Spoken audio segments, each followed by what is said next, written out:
Hello everybody, my name is Tiana Stewart and I'm sitting with my colleague Tia Daniels, and we're happy to welcome Fatima here to Lamatan, Senegal. She's a woman that wears many hats, many different jobs, so we'd like the first question to be, can you tell us who you are and what you do? Okay, so as she said, my name is Fatima and I'm still a student, even if I'm just delivering courses in universities and in some institutes. I'm a writer, I'm a singer, and I'm a designer. Beautiful, beautiful. So can you tell us, we're here of course at Lamatan, Senegal, so we're here to learn about books and talk about books. So you tell us more about the books that you write, what motivates you to write them and things like that. Yeah, the first book I wrote is a set of novel called AVENIR SQUELETTIQUE. This is And No Future, if I translate. This is a set of 9 short stories dealing with some Senegalese issues, unfaithfulness, lack of means, poverty, and so on. And I've been working for more than 10 years, since I was 12.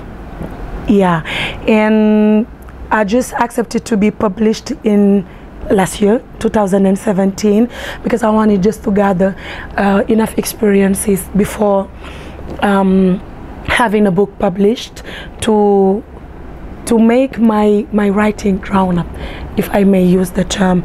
And I draw my motivation from everything, from people, from my own experiences, from my friends' experiences, from the environment, and that's it. Okay, beautiful. So you said that you're still a student. What degree are you working toward currently? Sorry? What degree are you working toward currently? Yeah, I'm on a PhD program. I'm writing a thesis dissertation on the Senegalese educative system and the implication of local languages that have an impact on our Senegalese education system. Nice, interesting. So you mentioned that you've been working for a long time on your writing. So do you have any advice for any young girls out there that are attempting to be a writer like you, and any advice for them that they may be afraid or not sure if they're good enough, anything like that? Sure, but if you're frightened to writing something, maybe it's normal, but maybe you have just to cross the step. This is totally normal, because if you are not published, you might think that your book or your work is not good at all. Maybe you can just give it to somebody else that has an experience to read it, to correct, and just to be natural, to voice your mind, to voice your own feelings, and to follow your inspiration. That's the point. Oh, beautiful. Do you think that writing helped you express yourself freely more in a better way? Yeah, exactly. I have a diary, a private diary.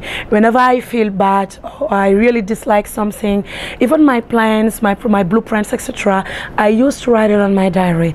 And this is a kind of just pouring down what I really have. If I can't voice what I want to say, I write. Yeah. That's beautiful. So you mentioned something about your thesis and talking about the education system and languages. So can you speak a little bit more about that, and I guess your motivation and what you hope to find in your research, and how you hope that is used in Senegalese in the education system? There is a topical issue, the level of education in the earth. So they used to make many mistakes in French, in the writing or in the reading and in the speaking. And as a researcher, I wanted just to go deeper to find the sources, the deep grounds of that.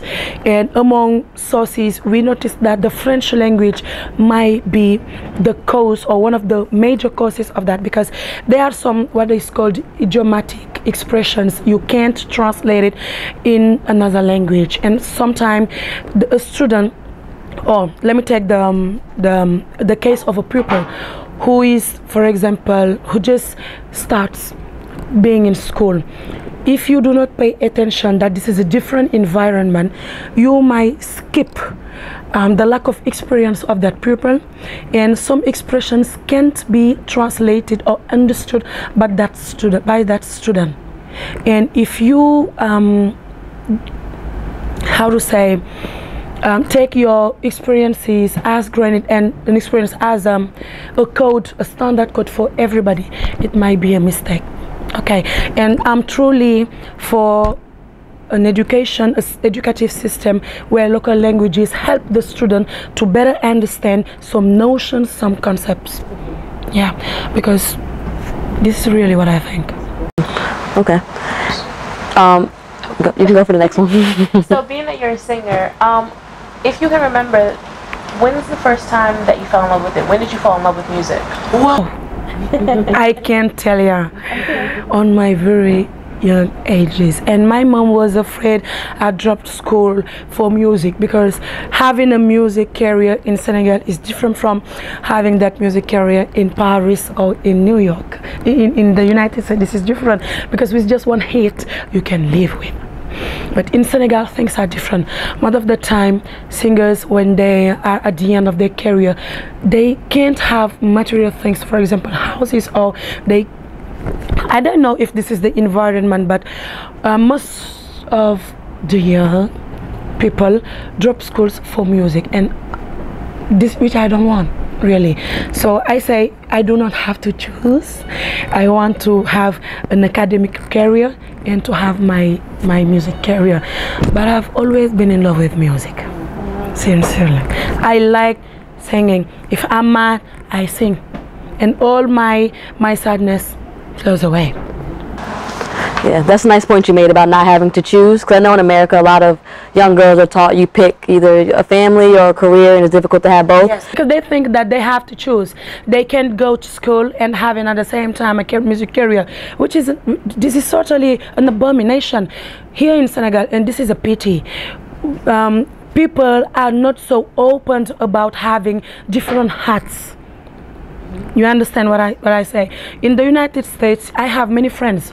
They can be singers or writers and students, soccer player or tennis player, etc. But in Senegal, most of the time, even if they have a passion, they don't follow their passion. They think that education, first of all, to have a wonderful career in music or in writing, etc., you have just to drop school. This is not.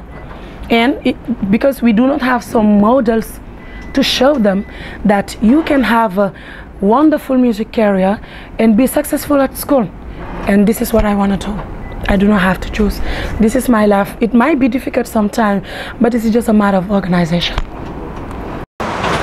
So speaking to that, you said it's difficult. Do you have any other tips besides organization to help? For I'm sure there are a lot of young girls that are inspired by that message. So are there any tools they can use, or even books they can read to help them kind of manage juggling all these different hats? Exactly.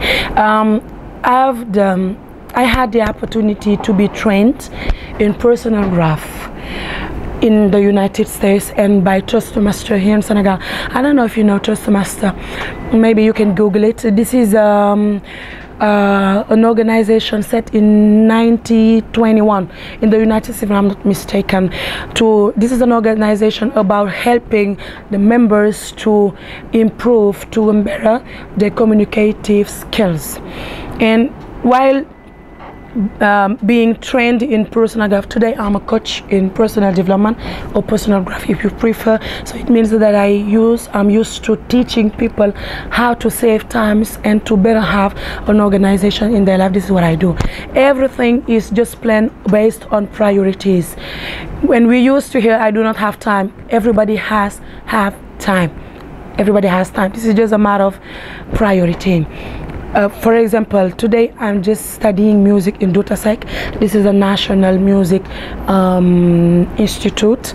So it means that this is my designer and my writing career first that I put forward. And yeah, this is just having priorities.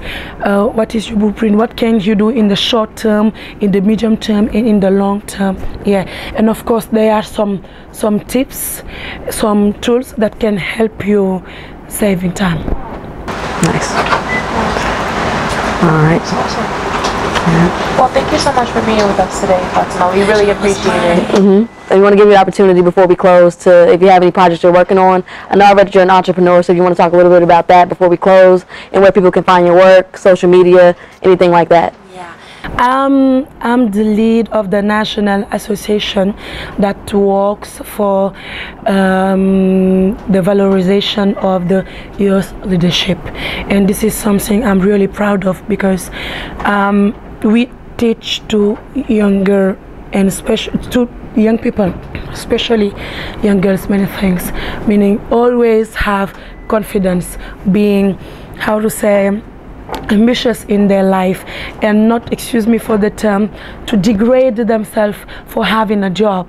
Because when I was graduated, I got 2 master's degrees when I got 25 years old, and when I wanted to have a job, some people was just, excuse me, blackmailing me to sleep, excuse me, to have that job, and I said no.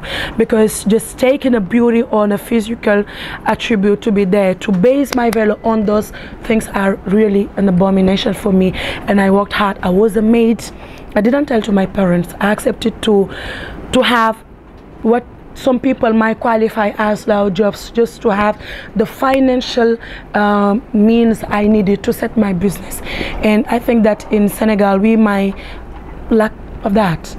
People who will train to the young girls especially how to be confident in themselves, how to write a project, how to avoid traps while being on the professional domain, and that's the reason why that association was born.